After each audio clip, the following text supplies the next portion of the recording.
Production funding is brought to you in part by A. Reddix & Associates, a healthcare management consulting firm bridging the gap between healthcare policy and the community through education, training, and outreach.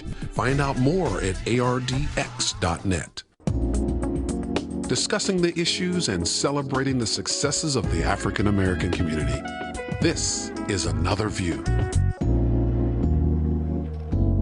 Hello, everyone, and welcome to Another View. I'm Barbara Ham-Lee.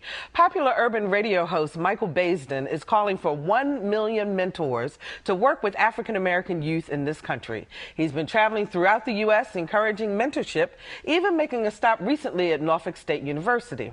So that got me to thinking, what does it really mean to be a mentor? What kind of commitment does it take? Can every young person be mentored? And most importantly, does it really work? We turn to the experts for some answers. Joining us are Shirell Hairston, case manager and recruiter for the Virginia Mentoring Coalition, Derrick Everett, the beneficiary of a mentor relationship, and Reverend Brandon McAfee, a mentor. Welcome to Another View, everybody. How you doing? Thank you. Good. Thank you. So you were at the million mentor march, if you will, if you want to call it that, at Norfolk State. Yes. Was it a success? It was. Several people came out to support the effort. We had over 100 people sign up to become mentors. So it was really just a remarkable opportunity to spread the message about mentoring and to get people involved. Mm-hmm. I wonder, because I hear Michael Baisden on the radio, on urban radio in this area, talking from a national perspective that he's having a lot of trouble finding mentors and actually getting people involved. You're a mentor, Reverend McAfee. Yes. Brandon. What do you say to that in terms of why is it so difficult for us to find, particularly African-American mentors? I think it has to do with just time. A lot of people don't like to be inconvenienced. So I think a lot of times, especially younger African-American men, consumed with going out, hanging out, going to the gym, exercising, or doing things that really suit them and really don't want to take the time to give to somebody else's life. I think really is about just a kind of selfishness, borderline, it's inconvenience. And so that's the reason they don't want to sign up. Is that what you find a lot? I think that's a really great point. In terms of the time commitment, our program in particular, we ask for a 1-year commitment of 4 hours per month. And that 4 hours can be broken down in whatever way that person's schedule can accommodate. So as far as the time commitment, we try to make it so that the men can adjust their schedules to mentoring a young person. Now, women can be mentors also. Oh, and yes, they do mentor definitely. for girls, but there is such a need for men in particular. And before we get to the mechanics of what was really required to be a mentor, I want to hear from you, Derrick, because you have a mentor, yes. Right? Tell me a little bit about yourself. Now, you're 15? 16. 16 years old, okay. And you attend? Menchville High School. Menchville High School, okay. When did you get your mentor, and tell us about the situation? I probably didn't get him, like, let's see, like before school or in the middle of school, like second semester. But I thought the mentor program was like dumb. But really? When I got into it, it was like fun and I liked it. Cause we went to the Universal Circus and the Harlem Wizards game, and we went to what was it called? The Hampton Festival thing for people all around the world. Yeah. And it was fun. So you got a chance to do a lot of things that you hadn't done in the past. Yeah. Why did you get a mentor in the first place? Because I thought mentors for real was like to help me do my work and stuff, but it's more than that. So what does it mean to you? You say it's more than that. Tell me, you can work on your homework or you can go places, but what more? Like when I'm bored, I could just call a mentor and he'll plan something out, or I could just talk to him about my problems and stuff. And you feel more comfortable talking to him about your problems than say your mom or or anybody else? But it's fun because we be like betting games like the Celtics and Lakers game. We be betting and stuff. Yeah, I lost. I'm not even gonna go into that. So it's really a good relationship then. Did it take you a while to trust your mentor? No. No, you just clicked right away, huh? Okay. And Brandon, you mentor.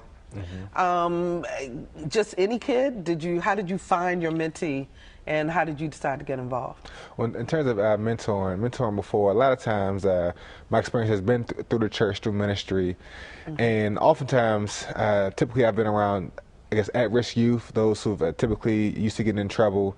I guess I kind of pride myself on liking to take on the tough cases. I figure if everyone else is going to give up on them, I'm not going to give up on them. So typically I go after the tough cases, if single parents or children who come from low-income backgrounds. I just pretty much, I guess, find myself, can't think of the word right now, but I guess being not drawn to those type of cases. It's from my background, my parents. My parents have always been the type of persons to give to the community, to be around those who might be, less fortunate than us. So that's how I got involved. Now, when you mentor, how much time do you have to give, and what kinds of activities do you plan for your mentees? Typically, time could be. I'm used to about 2 or 3 hours a week. Depending on the week and what's going on. Type of activities could be going to a sports outing, could be just hanging out, just talking, just really just driving around with me, just nothing really planned, just building that relationship, being around a young man being around me. So sometimes it's planning activities, might be going out to eat, but sometimes really just being around that person. I think that's speaks a lot in itself. But you have to build a relationship with the parent, with the rest of the family first, to get them to trust you to take their son? At times, yes.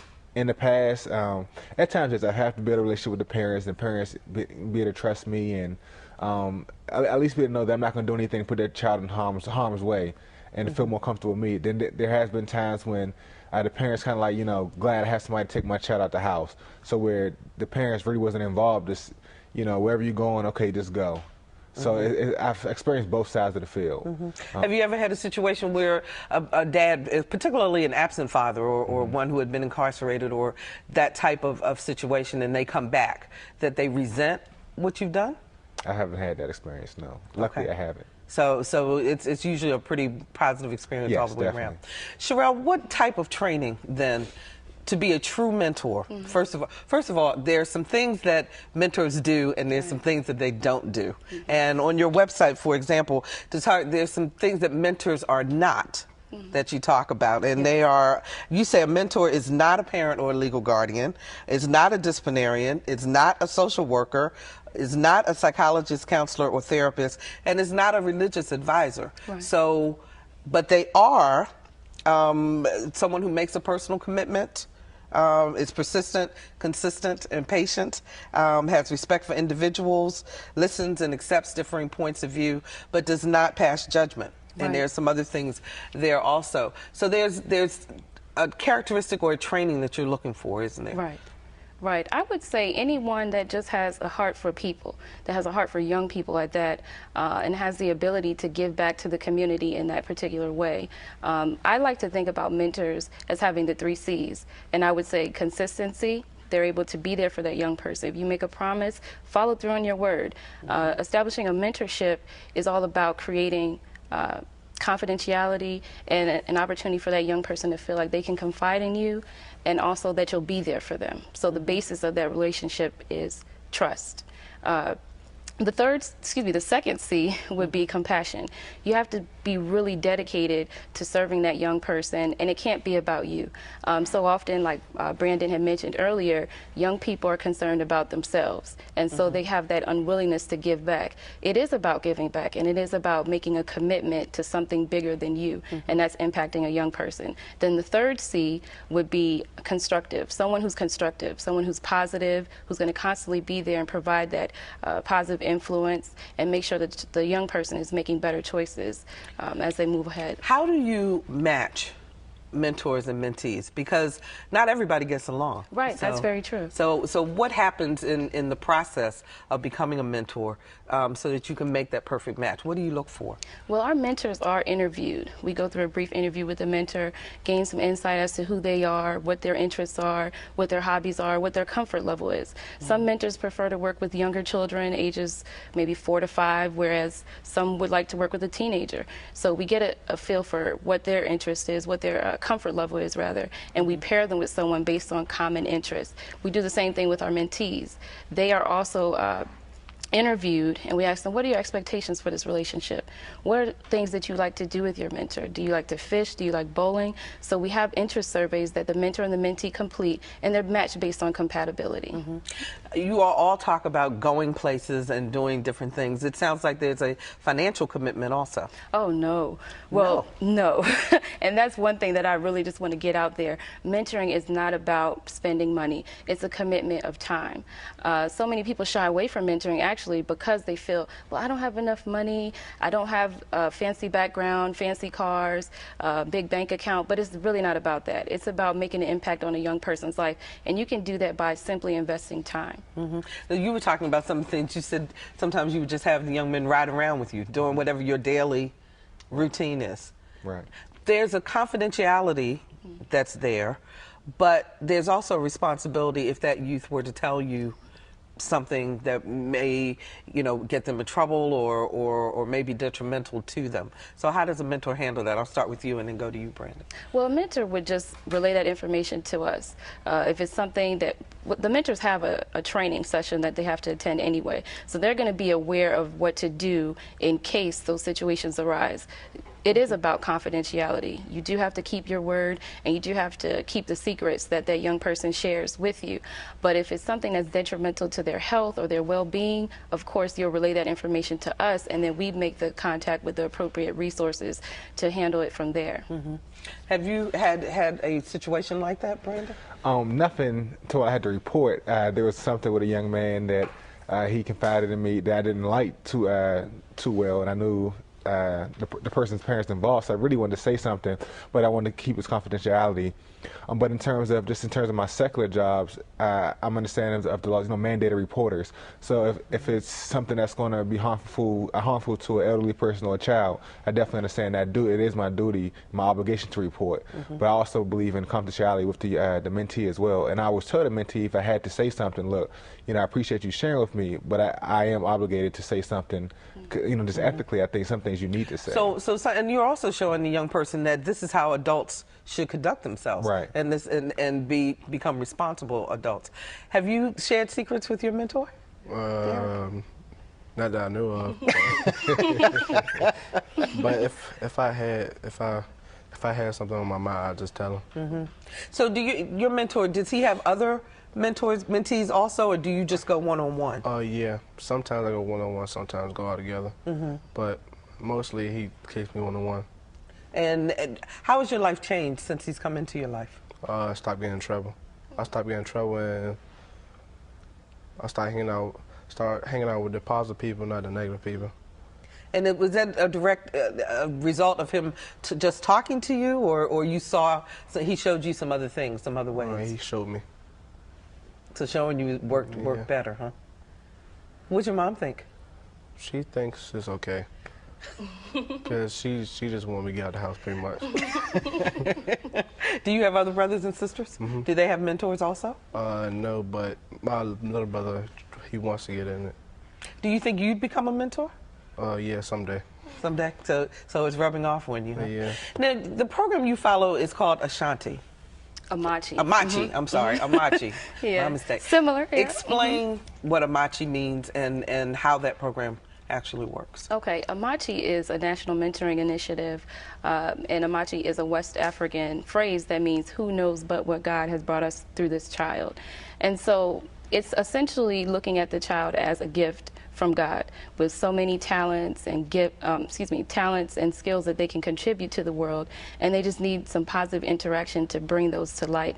Amachi is people of faith mentoring children of promise, and it's a focus on children of incarcerated parents. Okay, so it focuses on incarceration. Yes. One of the things, you say that a successful mentor is not a religious advisor, but yet, Brandon, you're a pastor, so I'm a little confused. Well, I think I definitely know how to separate the two. I'm a pastor, but I'm not only a pastor. I'm a human being as well. I'm a person who cares first. I'm newly a pastor, but definitely I care about humanity in general. And just like Shirell was saying, is that, I think it's all our responsibilities. If we've been given things, no one gets to where they're going by themselves. We all have a hand up, all have a help from somebody. So I think, you know, there are times when people are thrown away, and a lot of times people will say this person has no future, or this person has no promise. Everyone has promise within them. So for me, it's not about a pastor or being, you know, someone who's religious. It's about saying, you know, a future and potential in somebody else, and how can I help bring that potential out of that person?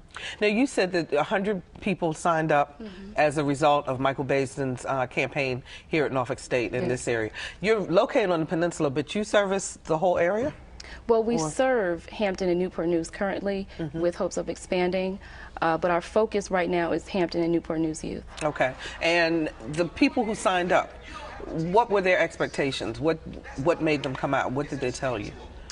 Many of them were just concerned about the state of youth issues. We know young people deal with truancy, teen pregnancy, drug use, alcohol use, just a lot of the negative things that are being forced on our young people through various forms of media, peer pressure, just abundance of things. So I think their focus was, we want to make a difference. We want to reach back into the community and support these young people in their growth to make sure that they develop into productive leaders of tomorrow, and they can reach back, like Derrick just said. He would serve as a mentor too, and that's really what the key is. That's what our hope is, that these young people will be so inspired to make better choices that ultimately they'll be in a position to give back and become a mentor once they're an adult. Now, you're a recruiter, and you also handle cases. What happens when a mentor backs out or finds out this is, you know, too much? Well, after they've started the relationship? After they've started the relationship. Well, it's tough, because we really recommend that you don't start the mentoring relationship if you're not going to be able to commit.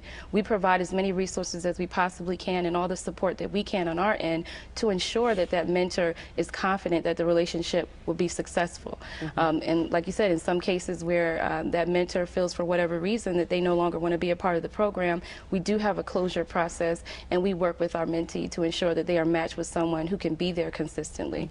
Now, Brandon, you've been mentoring for how many years? I'll probably say about 4 years now. Okay, and of the people that you've mentored, have they grown and gone on? Or, I mean, in other words, do you still have relationships with them? I do. Thank God for things such as Facebook and, you know, cell phones. My little niece is 8. She has her own cell phone now. So most of the other young people I started out with were kind of like in elementary school, transition to middle school, and some are already in high school. The high school ones I'm able to keep in touch with through Facebook and the avenues like that. Sometimes when I go back to Richmond, I'm able to see them. And then the other one is through a simple phone call. So I am able. Have you ever experienced any other mentors that you know who have either had to stop the relationship or change it in some way, and how that affected? Because I would imagine it would affect both, the mentor and the mentee. In terms of stop it or change it, no one that I can think of right now, because most of the persons who I knew who were mentoring are pretty consistent with their commitments. If anything, it might have been because one had to move or transition, but not because they didn't want to do it anymore or anything like that. It was just because, you understand, I'm moving out the area now, and now we just have to stop doing it. But even still, those persons will still follow up with phone calls and just, you know, through different technology avenues. So technology really helps to continue the relationship even beyond. Are you on Facebook with your mentor? Well, I don't have a Facebook. You don't have a Facebook page. Good. Neither do I. You're not alone. Absolutely. Do you have ever an opportunity where a female may mentor male or vice versa, or is it usually male to male, female to female? Well, we try to keep it female to female, male to male, based on common experiences.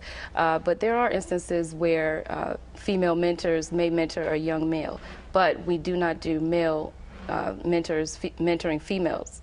So that's the distinction there. Is there any kind of age or income level or education or anything like that that is necessary to have in order to be a mentor?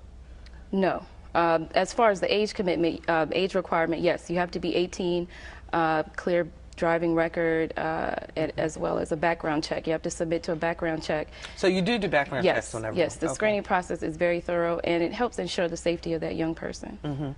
But in terms of, you don't have to make a whole lot of money. No, you not don't at have all. to have a PhD. You don't have not to, at all. Not you're at looking all. for somebody from the heart. Yes, just people that care about youth and want to really have an impact and leave a legacy, because I think that time is the most valuable resource that you can give someone.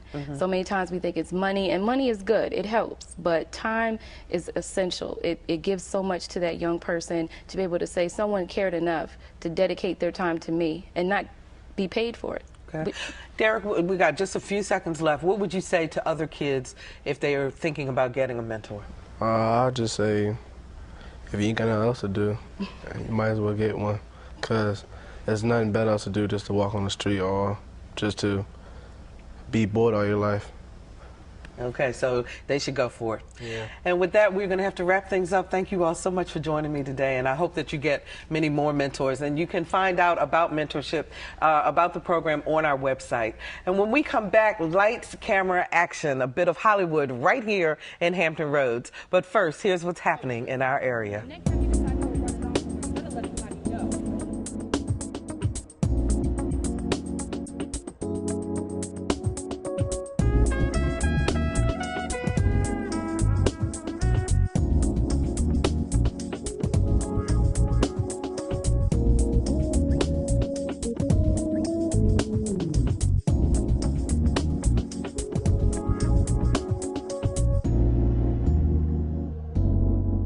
Welcome back. Students taking part in the Attucks Theatre's Behind the Lens program recently got a real feel for what it takes to produce, direct, and act in a movie. Their first-class lesson in filmmaking came while competing against almost 30 other production teams during this year's 48-hour film project. Our Lisa Godley was there when the cameras rolled.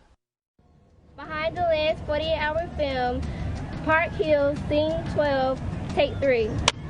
Aliens from space? Here in Hampton Roads? Yes, it could happen, especially if these young filmmakers have their way. They're all part of the Attucks Theatre's Behind the Lens program, and they recently got a dose of real-life filmmaking by competing in the 48-hour film project. Let's get a rehearsal up. Much like the other 28 teams vying for first place, these high school students had one prop, one genre, and 2 days to write, direct, and edit their film. The writer for the Behind the Lens group is Daniela Jones. Well, when they said sci-fi, the first thing I thought was aliens and UFOs and something robotic and futuristic. I just kept writing. I wrote until 4 o'clock this morning, and then I got like an hour of sleep before I came back here. It took me to write about 5 hours, but the idea came in about like 5 minutes. It was just the whole structure and how to write it that took the long part.